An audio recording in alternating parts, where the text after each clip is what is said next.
Thank you. My name is Khalid Waleed. I'm a Bradford lad. I lived here for about 15 years before I moved to London. So I'm happy to be back here in Bradford after quite a long time, actually. So I'm happy to see lots of friends and people that I've known over the past many years. Thanks for coming today. Today is a part of the first of a tour that Palestine Remix is doing. It's a project that has been run by Rawan Damen, our keynote speaker today. But also it's very important to highlight more on new activism. There are lots of new techniques that people have used lately in the social media. Palestine Remix as a project is one of those projects that will help general activism for Palestine, but also to set a clear example for supporting human rights across the world. And Palestine is a key in that. So before we start, we're happy to be in Bradford. The reason for coming to Bradford to start this tour across Europe is we feel that Bradford, with its people, with its diverse community, has helped to raise the voice of Palestine. We remember a politician called George Galloway, who was elected here in Bradford, who is a clear voice for Palestinians. But before George, Bradford, as a community, was quite clear on supporting Palestinian rights, opposing the siege on Gaza, and helping Palestinians throughout. Bradford has organized a number of delegations to support Palestinians in Gaza. I remember at the time when I was a sabbatical officer at the Students' Union here at Bradford, we organized 2 academic delegations, the first of its kind to go to Gaza and deliver training courses. So I think Bradford invented a lot of tools and support for Palestinians especially. And lately, Bradford has welcomed a lot of Syrian refugees as well. So we do see that clearly in the city as a great city and with a great people. So today we're here to discuss with you and to reflect on an important part of activism is the new media, the world, the social media, and new techniques of media, which Palestine is at the key of that. So I'd like to introduce today with our first and keynote speaker, Rawan Damen. She's a filmmaker, a Palestinian filmmaker, and a commissioner at Al Jazeera Media Network. She's worked tirelessly on a number of films in her own documentary program, but she has a story to tell every time through her story in her love to Palestine. And she's quite committed person to show Palestine through her films. So it's very important for us today to understand that the kind of different work she's done on Palestine, but she would be also happy to share with you her latest project, which is called Palestine Remix. So I'd like to invite Rawan to speak for 15 to 20 minutes on Palestine Remix and also on her story for Palestine. Rawan.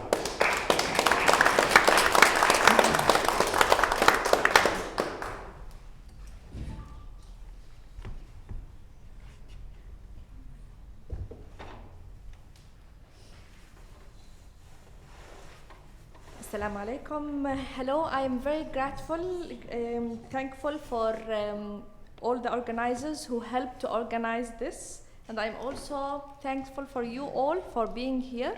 I'm so glad to be talking to you in person here in Bradford. I'll tell you a bit about me and Palestine Remix today. This is my grandma. In 1944. She was born in Nablus in Palestine, and this is her photograph when she got married to my grandpa. They both lived in Jerusalem, and they were part of the 850,000 Palestinians who were expelled from Palestine when the Zionist project took over 80% of the land and expelled through terror and massacres over 850,000 Palestinians. At that time, my grandma followed the news through the radio, as there was no TV in Palestine at that time. This is my grandma in 2016, using the iPad to Skype with me. She followed all the news and the revolution in technology, from TV to the internet to the touch screens. And she followed all the news of Palestine, how it was completely occupied. After that, the historic Palestine, in addition to the Syrian Golan Heights and part of Lebanon.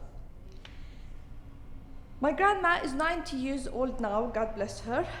and she's still seeing this technology advancing and the political situation in the whole of the Middle East and here in Europe. For me, my media career is 15 years old. I've been in 15 years old a filmmaker, working mostly on Palestine story, and 8 years as a commissioner in Al Jazeera Media Network, covering the story of Palestine through a strand called Focus and Palestine in Focus. It's a weekly documentary political strand. And for the last 2 years, I've been heading the project Palestine Remix.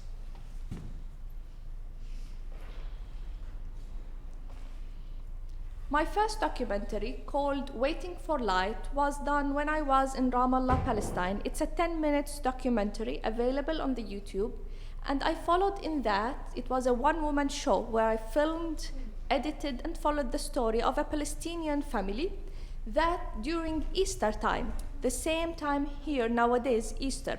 So happy Easter to all of you who are celebrating Easter. This family, for the last 15 years, cannot celebrate Easter in Jerusalem in the Holy Sepulchre because they are only 10 minutes drive from Jerusalem, but they are not allowed even to visit Jerusalem. And this is my last documentary, The Price of Oslo, which I filmed in Palestine, Israel, and Norway to trace the peace process story, the peace process that has been going, direct negotiation between the Palestinians and the Israelis for the last 20 years. And how the story began in the 70s and not in the 90s as many of us think. The technology I used in The Price of Oslo was much different than 15 years ago in Waiting for Light. This is me when I lived in Palestine, graduated from school there with high marks, though I never fancied the schooling system. I never liked schools as a school system. I had no internet at home at that time. I used to go to the internet cafe to use the internet. At the university, I did my undergraduate studies at Birzeit University in the West Bank, in the occupied West Bank, where I did double major in media and sociology. At that time, I created my first email. I benefited a lot from Birzeit University and from my BBC training here in the UK, and then from doing my postgraduate studies at Leeds University, just nearby. I visited Bradford at that time. I had friends here. I enjoyed going to the theater here, to the museum, and I liked the university as well. After joining Al Jazeera Network 10 years ago, I produced and directed 12 Hours on Palestine, Al-Nakba film, a series of 4 hours, telling the story of Palestine from 1799 until today. It's available on the YouTube in 10 different languages. Then The Bitter Peace. Then Al-Nakba was historians, witnesses, and archive. The Bitter Peace is a 1-hour documentary. It's 100% archive, no filming, no interviews, telling the story of the first peace treaty between Egypt and Israel. Owners of the Land is a series which I spent 1.5 years working on it. It's about the Palestinians inside Israel, the 1.5 million people inside Israel and how they have been discriminated against. And then The Price of Oslo, it's a 2-hour documentary. All of those are available in English and on YouTube.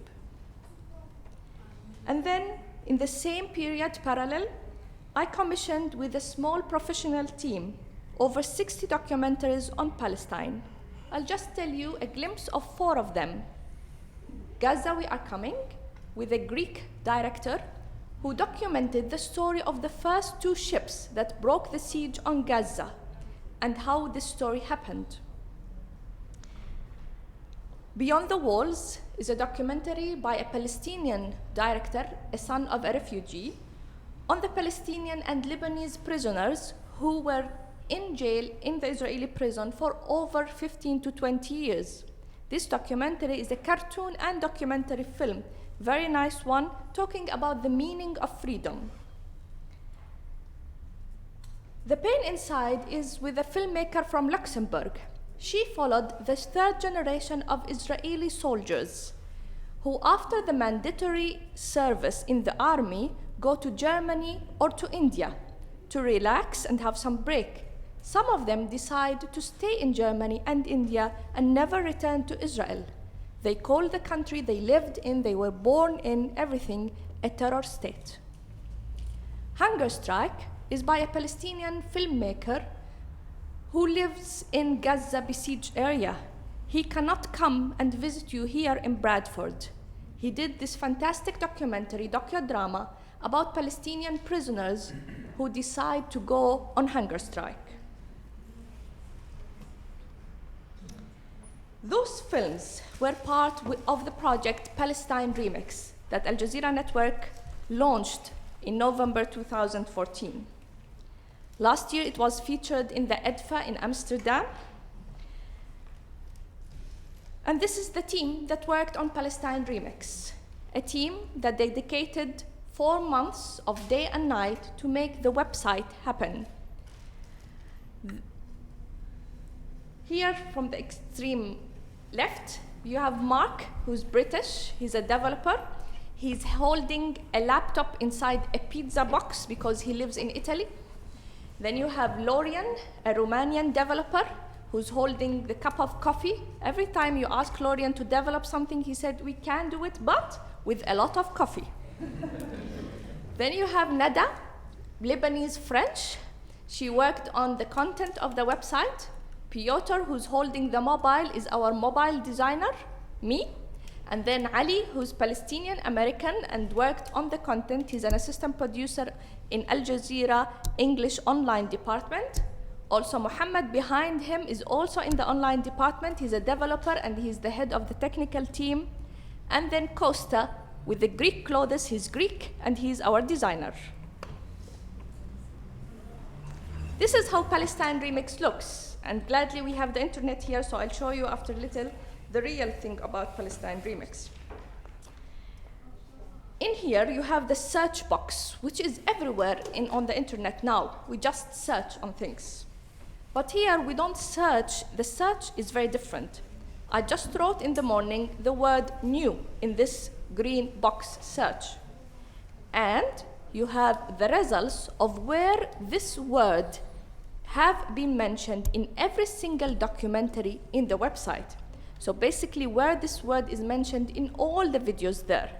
And if you click on any research result, you get to the exact place in the video and in the text that this word was mentioned. So on YouTube, before the Palestine Remix, we had a lot of films, but we cannot search within the video. For the first time, we are able to search within the videos. If you like the extract, you can just highlight the extract you liked and share it immediately on social media, Facebook, Twitter, Google+, and email. So basically, if you liked anything, you can share it within a moment with your friends. Not only this, you can remix. If you go to this Start Remixing red button, it means you can mix and match from any documentary with another documentary and build your own story. So you can mix and match from 10 documentaries and build your 3 minutes new story, new narrative, your way, the theme you like to speak about Palestine. You can share that and even you can download that remix. I'll show you at the end, so we'll not interrupt some of the remixes live now. The effort behind Palestine Remix is not the 4 months that we developed the main thing and now we are advancing more on it, but the documentaries themselves. Each of them, we spent 1 to 2 years working on them. This is one document in one of the films. When you watch this document, an old yellow paper, you will feel for 3-4 moments, seconds, it will appear on the screen that it's normal. But behind every document, every still image is a story. This is a document that I used in my documentary Al-Nakba. It was written in 1915, 2 years before the Balfour Declaration. I found this document in the Middle East Center in Oxford University, and the person who wrote it was a British Zionist cabinet member, Herbert Samuel, who wrote in 1915 this document called The Future of Palestine. Later, Britain assigned him to be the first commissioner in Palestine from 1920 until 1925, and he applied everything was in the document in his job to make Palestine a Zionist state. This is a much recent one, a photograph that was taken in Beirut in 1979, but I'll delay the story behind it till the end. So what is Palestine Remix? It's the largest interactive visual project on Palestine. The content is very unique. You cannot find it in any other place on the internet. The technology is very unique. It's a hyper audio open source tool that was applied widely for the first time in English in the website and for the first time ever in Arabic, Bosnian, and Turkish languages. We use the Adobe Muse design tools as one of the most important tools nowadays on long forms.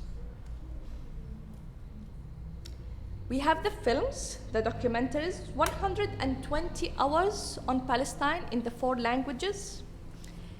We have 530 destroyed villages infographics, which means, I'm sure some of you heard of the Atlas of Palestine that Dr. Salman Abu Sitta worked on for a long time. He has all the graphs and diagrams of the destroyed villages with their info. We transform that info into an interactive thing. You can pick the destroyed village you want out of the 530 in the full list and have all the information and share it on the social media. There is 15 drone footage of Palestine. If you have never visited Palestine, it's very worth checking it. If you have visited Palestine, you will be also surprised. Tens of terminologies of things people don't understand. What's the green line, for example? And then with the short description, wherever that thing was mentioned in any of the documentaries. There's several quizzes for people who like to test their knowledge on Palestine, an interactive timeline of over 200 years. If you click on any year, you will go to every single place this year was mentioned in the documentaries, in addition to the interactive maps. So you can explore and make remixes. You can search and learn from this.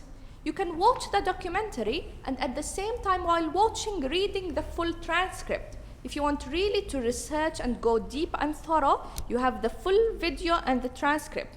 If you are who wants a quick bite, you can search and then go directly to where you like. The benefit of the multiple languages is that if you liked a documentary in English and you have a Bosnian, an Arab-speaking person, or a Turkish friend, you can send him the link of that film in his own language. 3 million people visited Palestine Remix so far, 10,000 made remixes. In many universities around the world, Palestine Remix is already used. Here in the UK, in Holland, in Switzerland, in Palestine, Jordan, Egypt, Morocco, and Qatar, many professors have been using it in the classroom. We are approached by different domains. Some people approach us for the technology and the design. They want to understand this technology and use it. On other topics, in other websites, it's an open source thing, so they can do that. Some contact us for the filmmaking itself. The filmmakers like the website. Or the remixing. They regard it as a game. I can mix and match and do my own thing. Some for the storytelling. In all the documentaries, they are very different. 30 films in each language are very, very different, yet they are very similar. They tell Palestine in a way that is different than all the other websites. This is what we claim in the Palestine Remix team. You need to watch the things to verify that. In the social media, many activists are using Palestine Remix, especially in the States. In America, 60% of the people who visit the website are from the States, the English version, and for research. Thanks God, we got 3 awards last year, the Honorary Webby Award, and the Adobe Muse Site of the Day, and then 2 prestigious awards from the Media Online in London, the Outstanding Digital Team of the Year and the Technical Innovation. We did a 3-month survey of questionnaires asking people after they use Palestine Remix, what do they think about it? And mostly it was a positive feedback that we got. But people asked us mainly to be able to download the remixes because we never had this before. And many asked for new languages and more languages to be there. And we are still working on both of those tracks. Palestine Remix is a free, interactive, open source website just done for you. We don't know how you will be using Palestine Remix for your own work with your own nuclear family or friends, but we are sure that you will be able to use it for your purposes and benefit from it. In 2016, we will continue building international partnerships with institutions, NGOs, research bodies, universities, and youth associations. Technically, we are trying to build remixes on mobile. Still, till now, you cannot build the remix on the mobile. You can do it on your desktop or laptop. You can, on your mobile, watch the remixes, share the remixes, search within the website, watch the whole documentaries on the mobile, but you cannot build the remixes. From a content point of view, we are to add 4 new documentaries in the 4 languages next month, so content will keep growing. When we started 1.5 years ago, we had 17 films in each language. Now we have 30 films in each of the languages.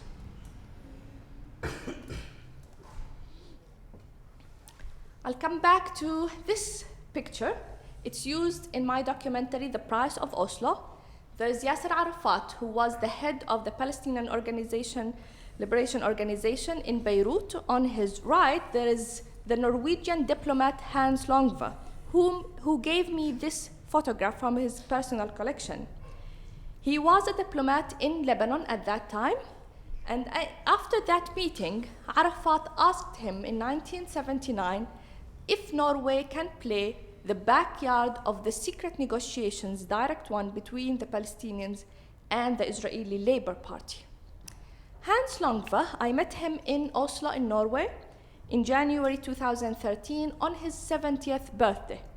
And he gave me the exclusive interview on this topic. He never spoke to the Norwegian TV or any other TV about the stories he had. We documented all that, which wasn't mentioned in any book so ever. And it took us, of course, editing, logging. It takes a lot and many, many months. And we broadcasted the film on the 20th anniversary of the Oslo Declaration in September that year in both Arabic on Al Jazeera Arabic and English on Al Jazeera English. And 1 week later, I made DVDs of the films and sent it in English to the 7 guests I had in Norway. 2 days after the DVDs arrived, I received the sad news of Hans Longve passing away. I was very sad because I wanted him to see how the story was told and how his contribution was highly important for enlightening the people of what happened really in Oslo and in Norway. And 24 hours later, I got this email from his wife telling me that the DVD arrived to the hospital where he was sick, and he watched the documentary and liked it and said it was very fair to him. You all will watch The Price of Oslo like all others and see this image for 3-4 seconds on the screen, but the story behind it is very, very different. This is the website, so don't forget it. You have it on your pens and pads.